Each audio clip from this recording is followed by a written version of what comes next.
Tuhan sangat menjanjikan itu. Tetapi Tuhan mengatakan, bertobatlah. Pertobatan Israel ini memampukan mereka menjadi bangsa yang kuat, adikuasa, Bapak Ibu. Rakyatnya tidak banyak, tetapi mereka bisa menjadi negara besar. Dia juga dengan umat-umat Tuhan tempat ini. Kita tidak banyak tempat ini, tetapi kita menjadi orang-orang yang hebat. Katakan amin, saudara kasih. Kamu akan hebat kalau ada pertobatan. Dan saya akan hebat jadi orang yang bertobat, disucikan. Terus bukan lagi, Bang. Allah tidak hanya sekedar memanggil umatnya untuk sekedar ritual keagamaan. Bapak Ibu, kita dipanggil tempat ini tidak hanya sekedar sebagai ritual keagamaan, sebagai formalitas saja. Dia mencari yang sungguh kembali, bukan hanya ibadah di bibir. Yohanes menunjukkan bahwa kebangkitan rohani selalu lahir dalam pertobatan yang dalam. Kita dipanggil tempat ini bukan hanya formalitas, tidak hanya sebagai ritual keagamaan kita, tetapi kita dipanggil untuk datang beribadah kepada Tuhan agar kita mendapat penyucian, agar kita mendapatkan panggilan Tuhan, yaitu jiwa rohani kita.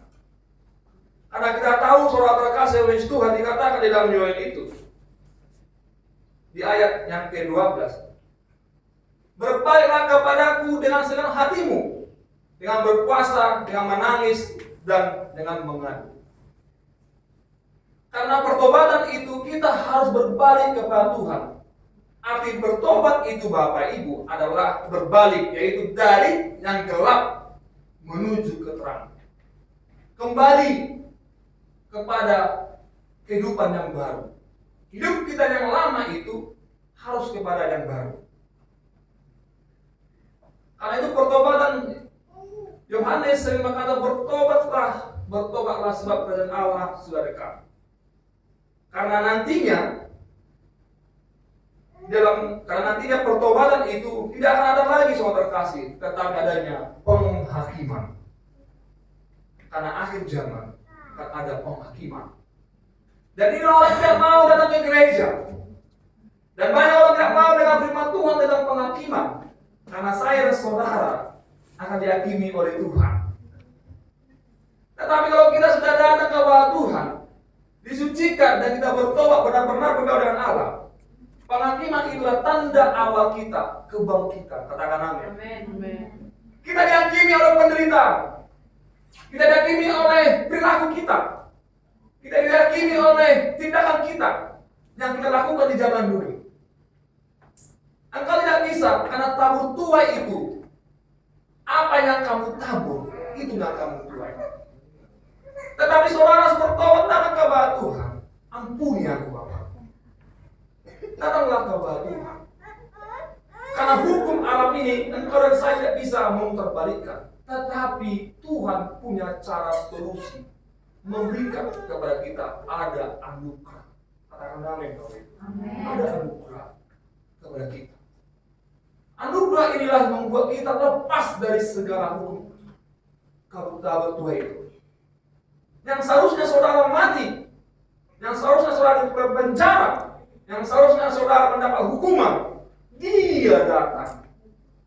Saudara dan saya, dia menjadi bangsa dia itu berani menjadi dia ditebus, berani dia menjadi dia katakan aku di penjara. Dia datang karena kita menjadi milik Allah. Dia datang menyatakan dirinya, jangan, dia anakku, akulah yang harus kau penjara melalui penebusan, yaitu Kristus Tuhan. Jadi Bapak Ibu, saudara datang ke gereja jangan sebagai formalitas. Datang langsung musuh kepada Tuhan. Karena tema kita bertiga ini, pemulihan dan penyucian. Dan nantinya kematian dampaknya adalah terjadinya mujizat yang dahsyat di gereja ini. Haleluya. Haleluya Bapak Ibu. Amin. Iya, sungguh-sungguh kita. Apa langkah yang harus diambil? Apa langkah yang harus diambil? Poin yang pertama, Kembali dengan sepenuh hati. Sama-sama kata kembali dengan sepenuh hati. Kembali dengan sepenuh hati. Tuhan memanggil umatnya untuk kembali total, bukan setengah-setengah atau sekedar formalitas. Gak boleh formalitas kita datang. Karena banyak Bapak Ibu orang datang ke gereja untuk datang dipulihkan. Amin. Iya. Orang datang kepada Tuhan di waktu dia terdesak, di waktu dia kesakitan, di waktu dia miskin, di waktu dia mengalami kebangkrutan kepada Tuhan, berseru kepada Tuhan, menangis kepada Tuhan. Setelah hamba Tuhan mendoakan dan dia diberkati, dipulihkan, lupa dengan kesakitannya, lupa dengan kemiskinannya, lupa dengan problema yang hadapinya. Dia pikir dia karena kekuatannya. Dan di zaman akhir ini manusia sudah ada, dikatakan dalam 2 Timotius, tidak tahu berterima kasih. Ini tanda-tanda akhir zaman Bapak Ibu. Kita harus tahu akan firman ini, karena kita adalah anak Allah yang bergaul dengan Allah, agar kita mendapatkan pemulihan. Di berikutnya, pertobatan sejati berarti mengarahkan ulang, meriset seluruh hidup kepada Allah. Mengarahkan ulang, memberikan hidup kita kepada Allah sepenuhnya. Kepada Allah sepenuhnya, tidak setengah-setengah katanya tadi yang poin yang pertama. Revival atau pemulihan kebangkitan dimulai ketika berhenti bercabang hati. Jadi revival, kebangkitan, pemulihan dimulai ketika berhenti bercabang hati dan kembali utuh diarahkan dan dipersembahkan kepada Tuhan. Kalau kita sudah berhenti bercabang hati, ya, tidak ada keraguan lagi, maka revival pemulihan itu akan datang kepada kita. Tapi Tuhan mampu, Tuhan mau mengatakan kepada kita, saudara jangan bercabang hati. Kalau iya, katakan iya. Kalau tidak, katakan tidak. Selebihnya itu datang dari iblis. Ya. Ada contoh yang kita harus lihat. Sama contohnya adalah Paulus. Ya. Paulus ini adalah orang dikatakan Kisah Para Rasul pasal 8 ayat 1. Dia ini adalah seorang terpelajar. Dan sebelum dia bertobat namanya Saulus. Dikatakan ayat 1b, pada waktu itu mulailah penganiayaan yang hebat terhadap jemaat di Yerusalem.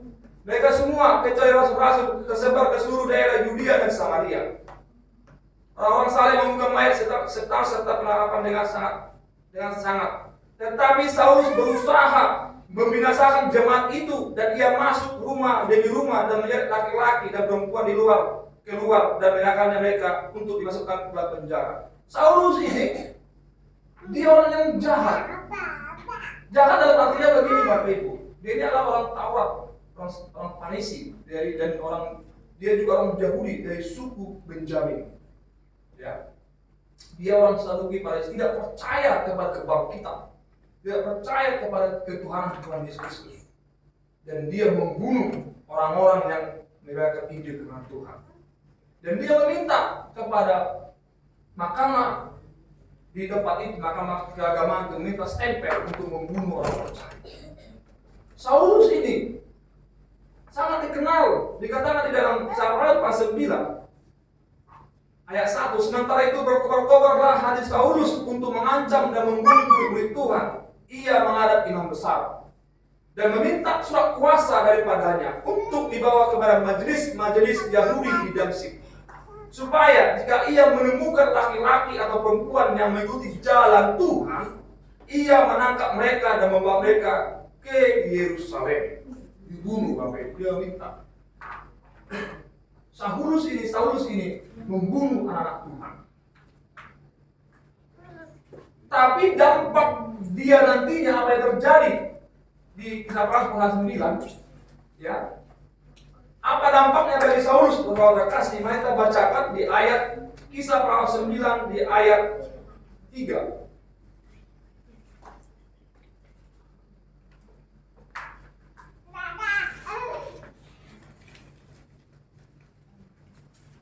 Sampai 5.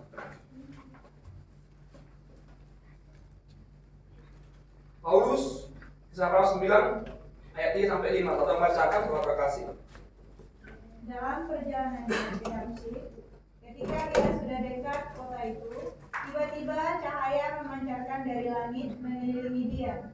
Ia rebah ke tanah dan kedengaranlah olehnya suatu suara yang berkata kepadanya, Saulus, Saulus, mengapakah engkau menganiaya aku?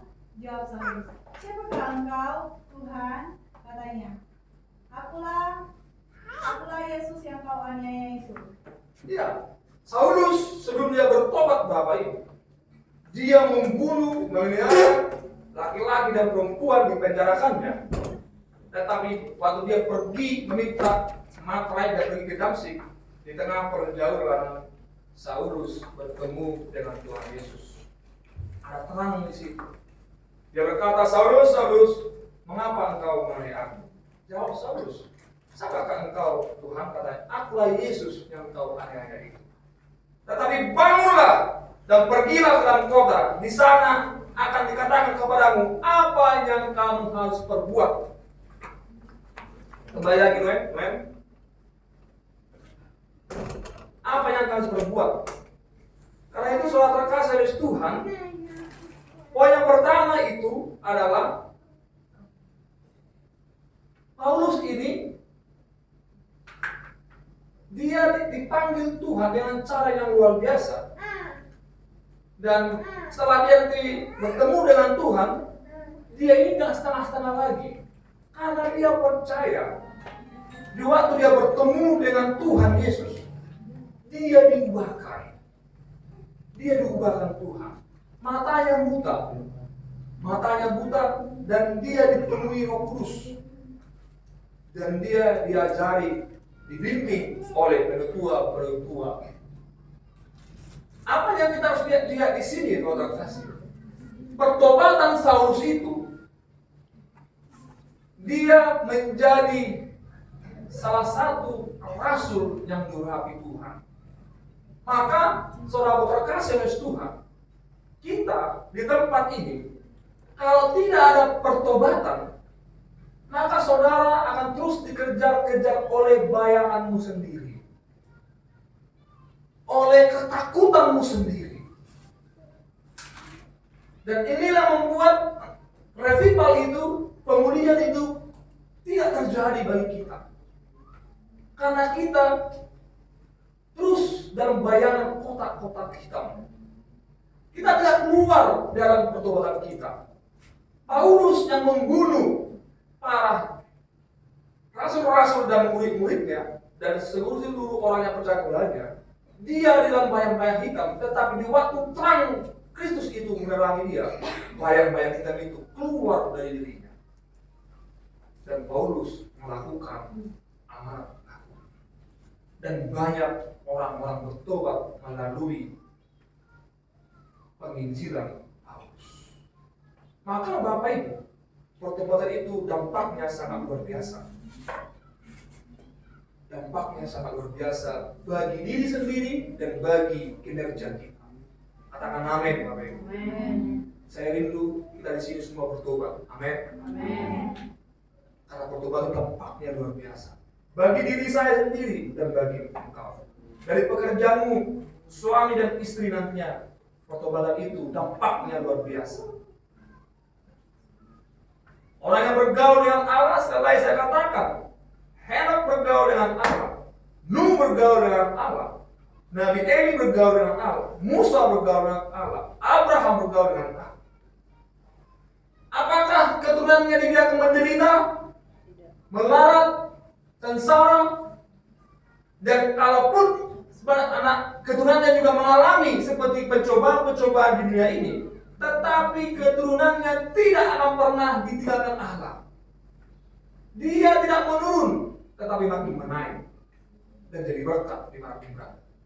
Mazmur 37 ayat ini adalah kunci bagi kita semua. Saya katakan, pegang ayat ini. Mazmur 37 ayat 25. Dahulu aku muda, sekarang aku sudah tua. Tidak pernah kulihat orang yang percaya kepada Allah ditinggalkannya anak cucunya meminta-minta roti.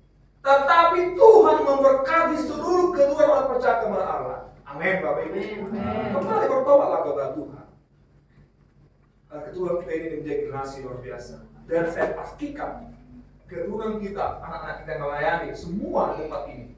Anak-anak kita, karena ini kita anak kita masih ada 25 tahun, 8 tahun, semua pasti Tuhan.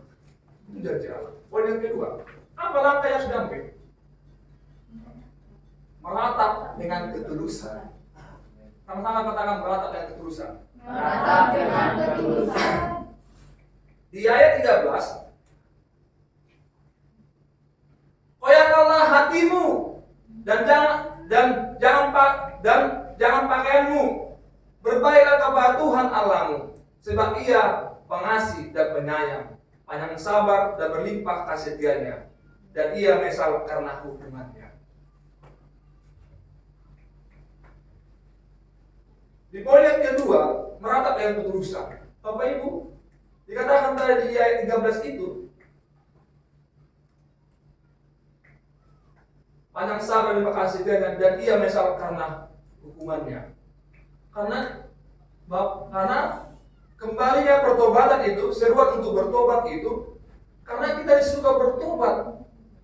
Tetapi kalau kita tidak bertobat, membuang baju kita yang lama itu, maka kita nggak bisa melihat, meratap kehidupan kita. Karena itu Tuhan mengatakan, koyakkanlah hatimu dan jangan pakaianmu. Kalau pakaian kita, hati kita harus dikoyak. Artinya hati kita ini harus disucikan.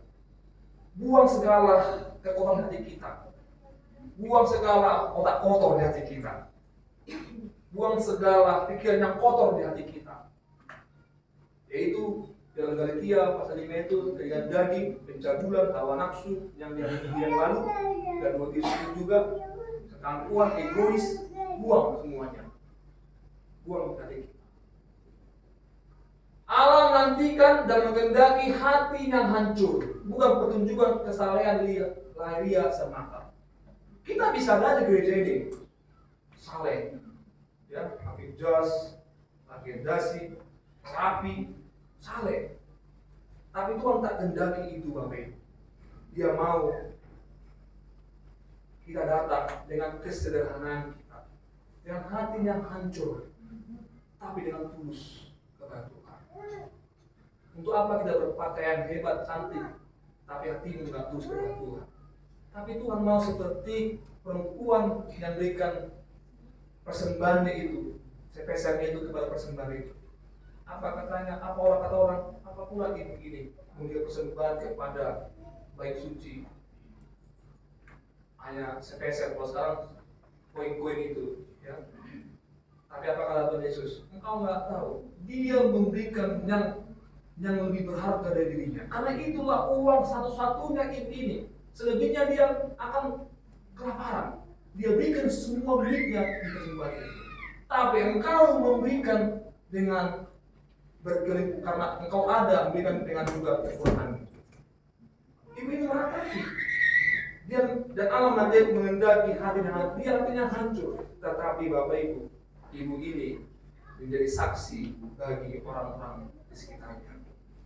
Koyakkan hatimu, mati bertobat, menyentuh pusat terdalam dari jiwa kita. Kesedihan dan kacauan hati yang benar dalam Tuhan membuka pintu pemulihan. Sama-sama poin yang ketiga. Pilih ketiga deh. Kesedihan. 1, 2, 3 ya. Kesedihan dan kacauan hati yang benar dalam Tuhan membuka pintu pemulihan jiwa. Kita buka Lukas 19 ayat 1 tentang Zakheus. Kalau membacakan Lukas 19 ayat 1 sampai yang 10.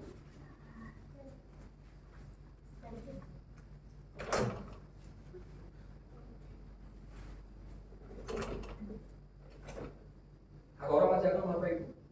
Lukas 19 ayat 1. Zakheus. Yesus masuk ke kota Yeriko dan berjalan terus melintasi kota itu. Di situ ada seorang bernama Zakheus, kepala pemungut cukai, dan dia seorang yang kaya. Ia berusaha untuk melihat orang apakah Yesus itu.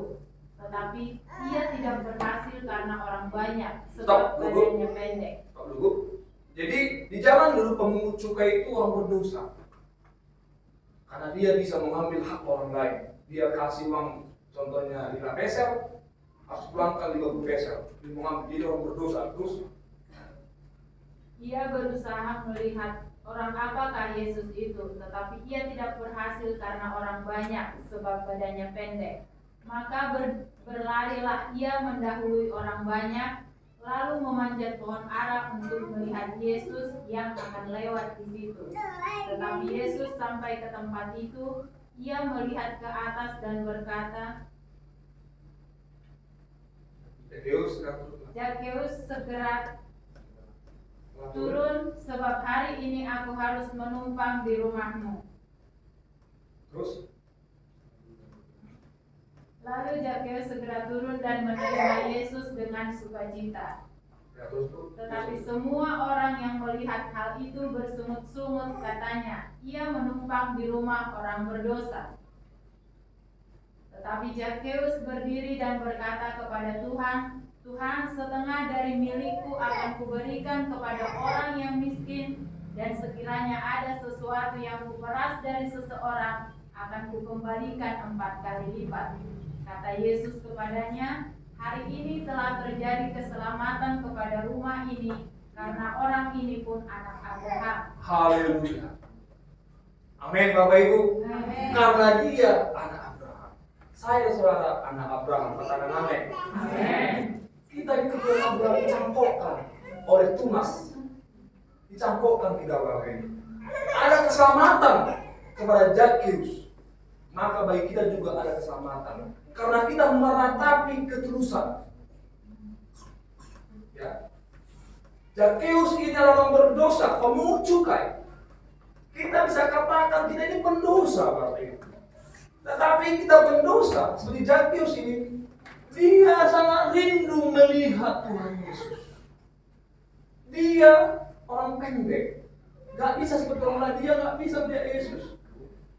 Dengan cara dia, karena dia pendek, dia naik ke pohon agar dia bisa lihat Yesus. Waktu Yesus datang, dia lihat Zakheus, aku akan menumpang ke rumahmu. Terkejut orang. Terkejut orang Bapak Ibu. Hari ini Tuhan mengatakan, Tuhan mau datang di hatimu. Katakan amin. Tapi saudara harus terus tatap. Harus ada perubahan pemulihan. Saudara harus bertobat kepada Tuhan. Waktu Tuhan Yesus datang ke rumah Zakheus, dikata-katai dia. Masa orang Yesus bergaul dengan orang berdosa? Bapak Ibu ingat baik-baik. Allah Yesus itu datang ke muka bumi ini bukan untuk orang benar, tetapi untuk orang berdosa seperti kita ini. Orang-orang penjina seperti kita ini. Orang-orang yang pendusta seperti kita ini.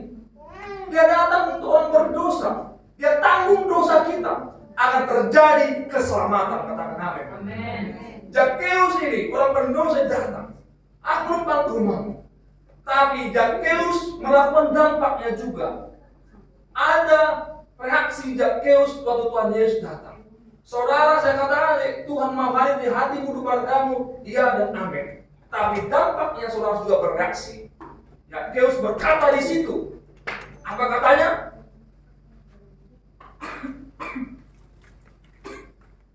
Ayat 6, lalu Zakheus segera turun dan menerima Yesus dan bersuka cita.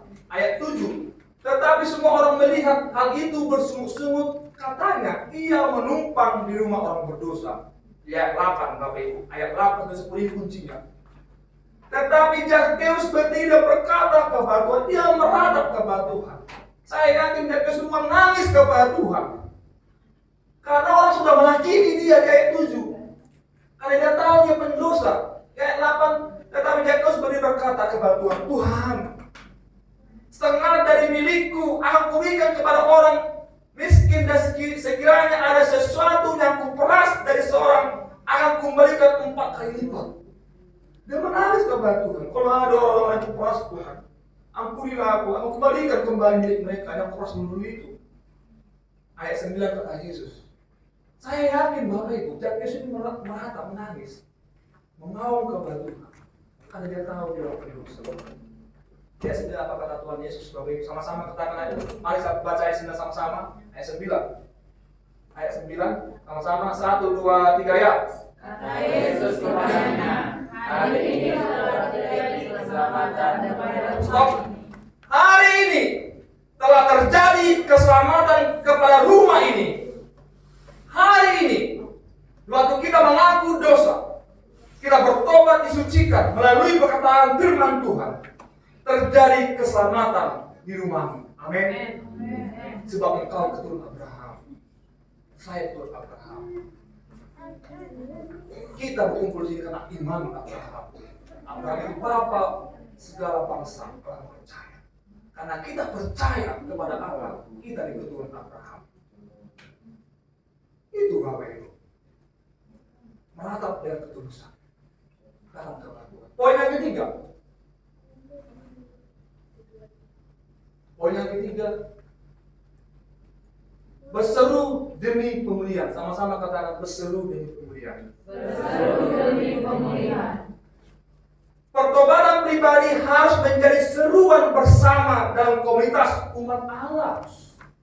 Maka tidak hanya pribadi-pribadi, Bapak Ibu. Gereja kita tempat ini, persekutuan kita harus menjadi seruan bersama. Jangan satu orang saja yang diselamatkan, Bapak Ibu.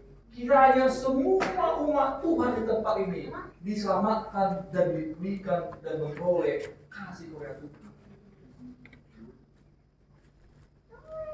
Bapak Ibu, karena itu kita gali terus.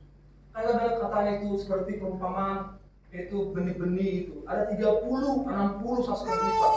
Tetapi tidak kita bicara tentang 30 kali lipat 60, tetapi semua diberkati. Memang ada perbedaan-bedaannya. Ada yang lebih 60% diberkati oleh karunia kepada seseorang. Ada 30%. Intinya di situ semua diberkati Tuhan. Amin, Bapak Ibu. Tidaklah tertinggalkan di antara kita. Kita menerima berkat itu. Karena itu hatimu, imanmu taburlah di tanah yang subur. Pertobatan penyucian itu harus sungguh-sungguh dalam kehendak Tuhan. Kita dipanggil untuk saling mengingatkan satu dengan lain. Saudaraku terkasih, nggak boleh kita egois.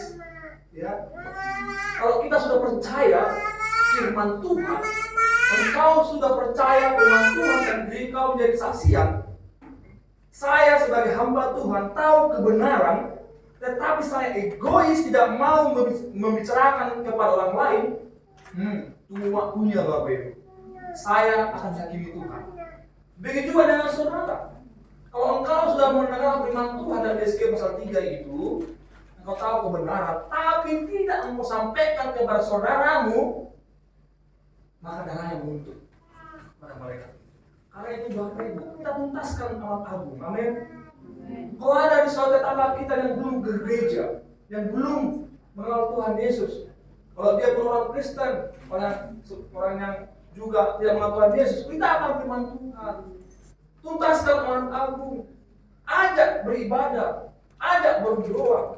Katakan, Bang, bersama Tuhan kita pasti dipulihkan.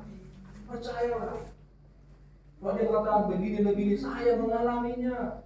Saya pernah mengalaminya. Tetapi setelah saya selangkah demi selangkah datang kepada Tuhan, Tuhan membukakan, Tuhan memberikan. Apa dua yang dulu tidak terjawab? Ini pujian kita penyembahan tadi.